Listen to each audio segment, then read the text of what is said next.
Juízes 4. Débora e Baraque. Depois que Eude morreu, o povo de Israel pecou novamente contra Deus, o Senhor. Por isso, o Senhor deixou que eles fossem conquistados por Jabim, rei de Canaã, que governava a cidade de Azor.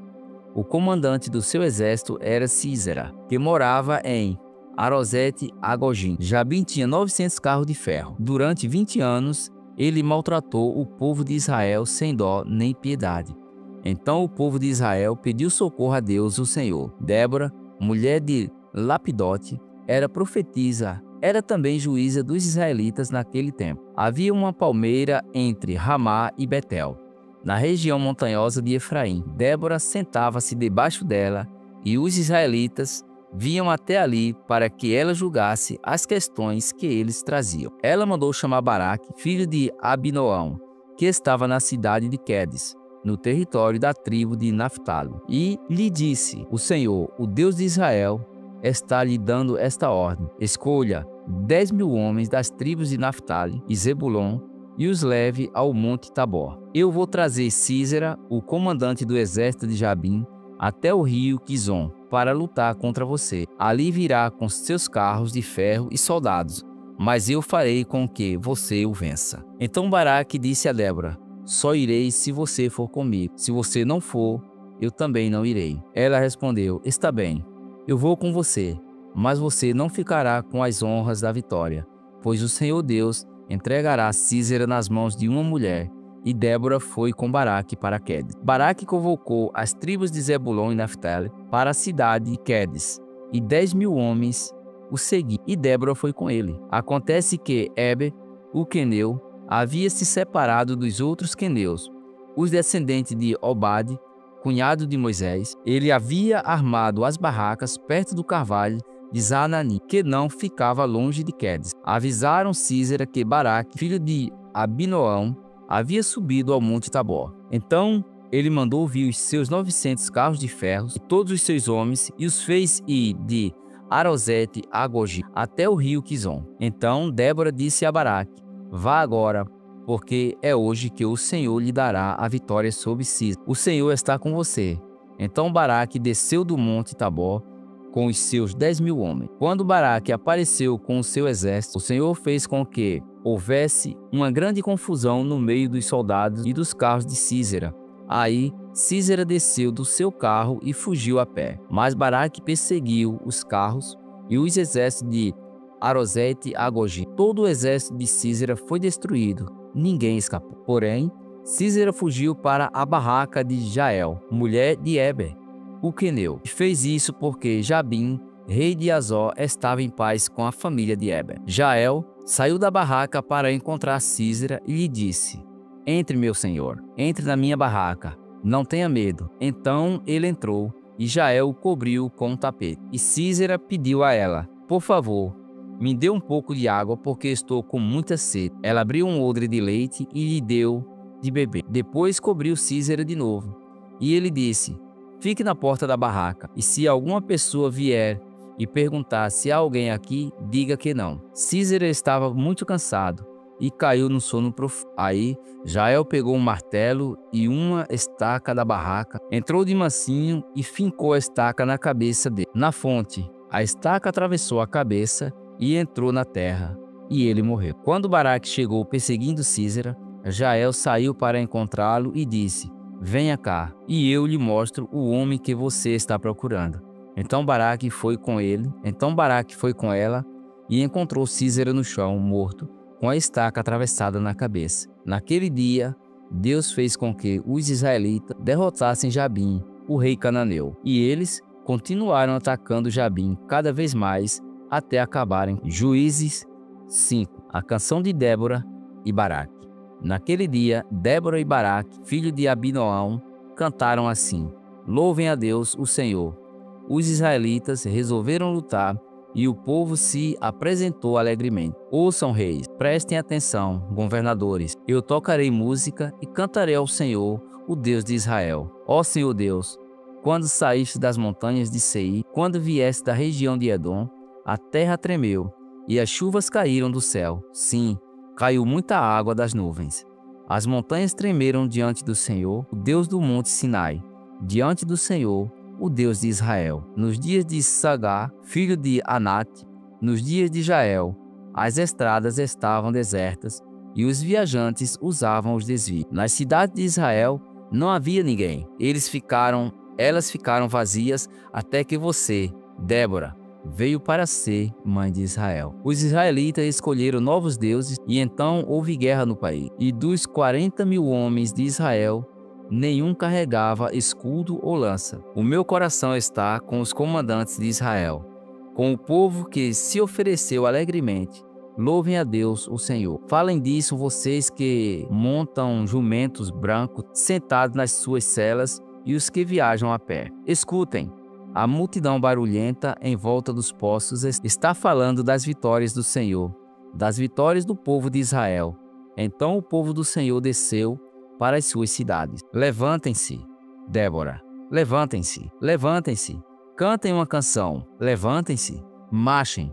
Baraque, filho de Abinoão, e levem presos os que o prenderam. Então os que tinham fé foram para onde estavam os seus chefes, e o povo de Deus, o Senhor, pronto para lutar, foi encontrar-se com Baraque. Eles saíram de Efraim e foram para o vale, atrás da tribo de Benjamim e do seu povo. De Maqui desceram os comandantes, e de Zebulon vieram os oficiais. Os chefes de Issacar foram com Débora. Sim, a tribo de Issacar foi, e Baraque também. Eles o seguiram até o vale, mas a tribo de Ruben estava dividida. Eles discutiram e não foram. Por que resolveram ficar lá com as ovelhas? Será que foi para ouvir os pastores chamarem o rebanho? Sim, a tribo de Ruben estava dividida. Eles discutiram e não foram. A tribo de Gade ficou a leste do rio Jordão, e a tribo de Dan nas pastagens.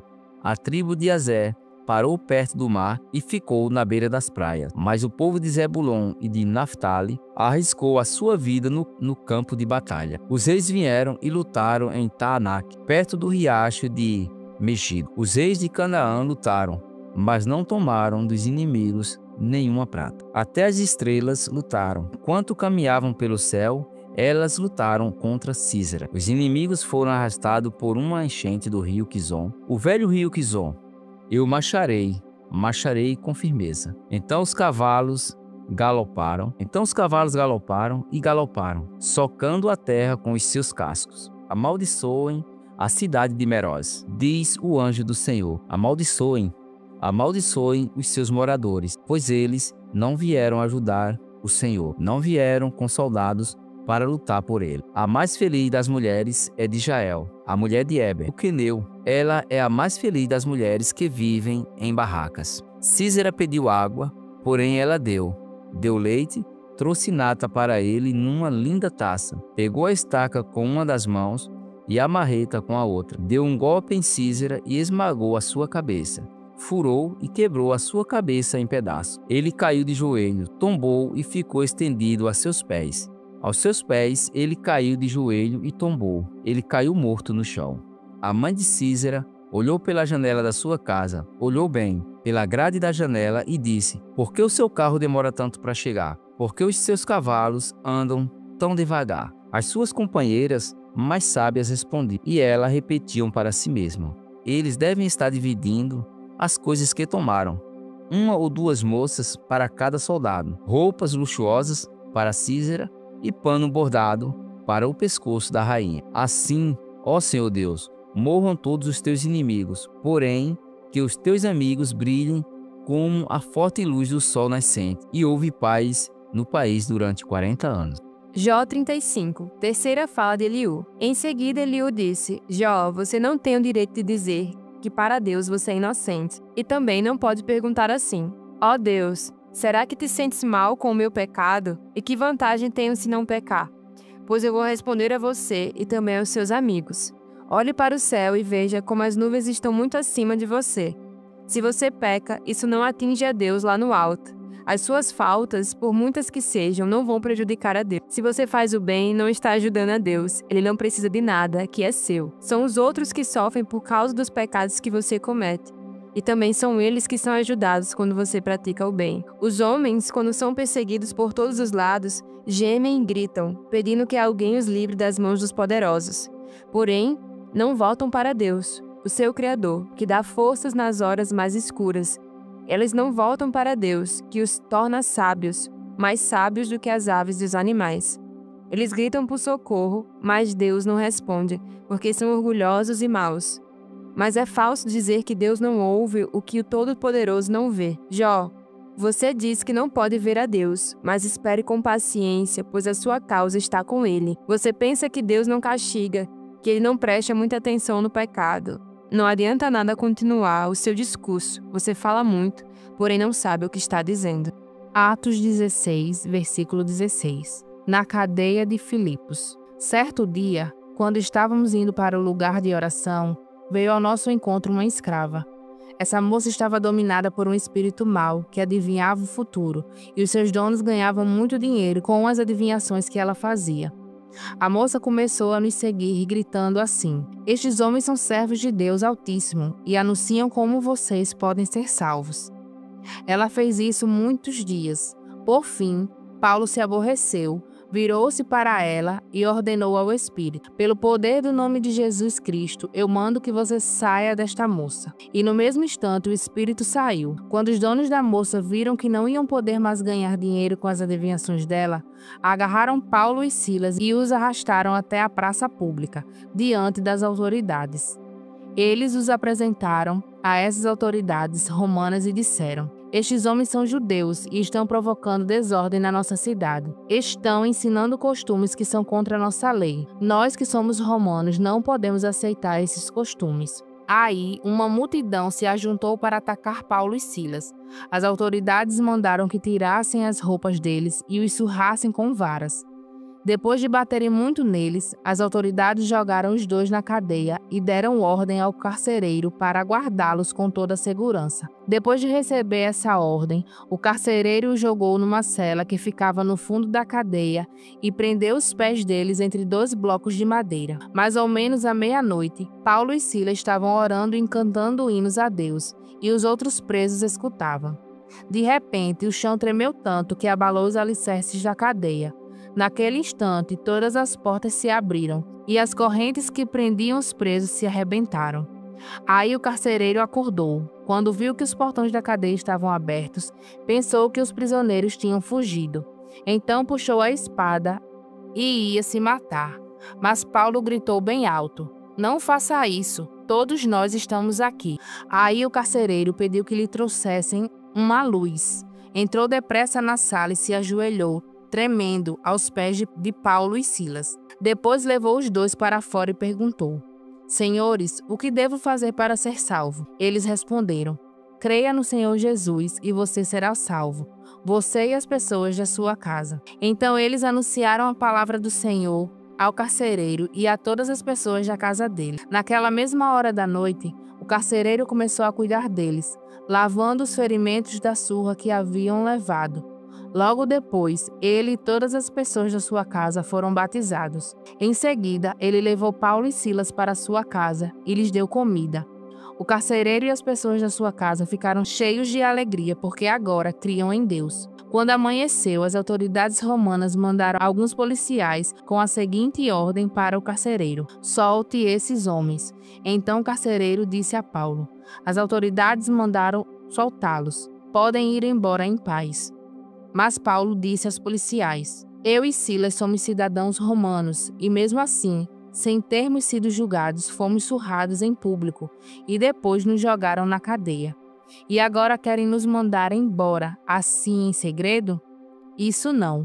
Que as próprias autoridades romanas venham aqui e nos soltem." Os policiais foram contar às autoridades romanas o que Paulo tinha dito. Quando as autoridades souberam que Paulo e Silas eram cidadãos romanos, ficaram com medo e foram lhes pedir desculpas.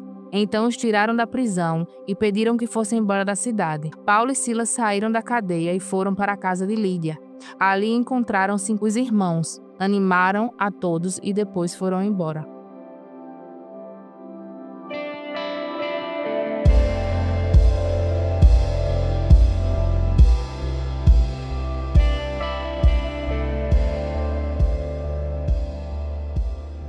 Para finalizarmos, oremos. Obrigado, Deus, pelo teu amor, Senhor. Obrigado, Deus, pelo teu livramento, Deus.